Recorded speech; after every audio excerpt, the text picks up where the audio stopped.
Sanja, asante sana, karibu sana. Joshua. Naitwa Joshua Sita, lakini Manyanda Online TV.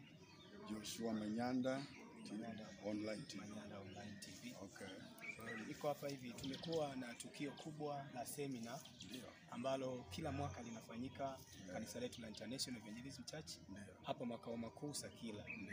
Limekuwa ni jambo jema kwa baba yetu Dr. Eliud Isanja, na limekuwa likibariki wengi, likibariki familia, jamii, kila namna, na hapa Tanzania tumekuwa na baraka sana. Sasa leo, kwa sababu ni mambo mengi ameyafanya baba yetu Dr. Eliud Isanja, ameyafanya mambo mengi, ikiwemo kujenga hospitali, ikiwemo kuanzisha vitu ambavyo ni vizuri kama shule sekondari, shule za msingi, na pia vitu ambavyo vingi tu pengine tusiweze kuvielezea sana na kuvimaliza. Lakini nataka nijue wewe kwanza, wewe ni nani na una shughuli gani katika kanisa letu la International?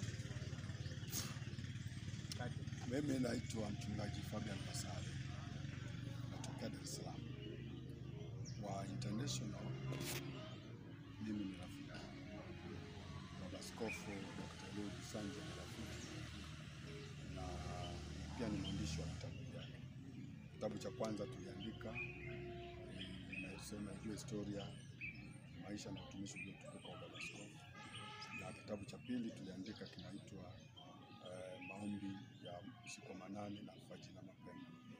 Lakini tukaandika pia kitabu cha tatu kinachoitwa jinsi ya kumsikiliza Mungu na kuwa na utumishi uliotukuka, na kitabu cha nne ndio hiki ambacho nimeshikilia, kinaitwa jinsi ya kuanzisha vitu vyenye tija katika jamii.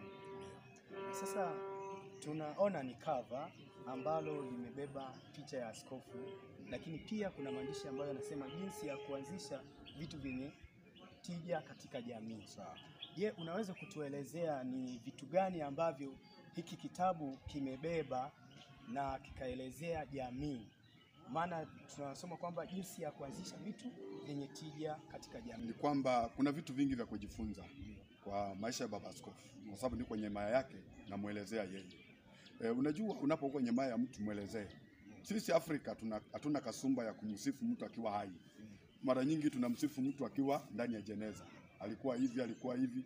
Ndio maana mtu mmoja katika nchi yetu aliwahi kusema, mimi nipeni maua yangu nikiwa mzima, niasikilize mwenyewe. Unaona? Mimi nimesha sikufa, siwasikii.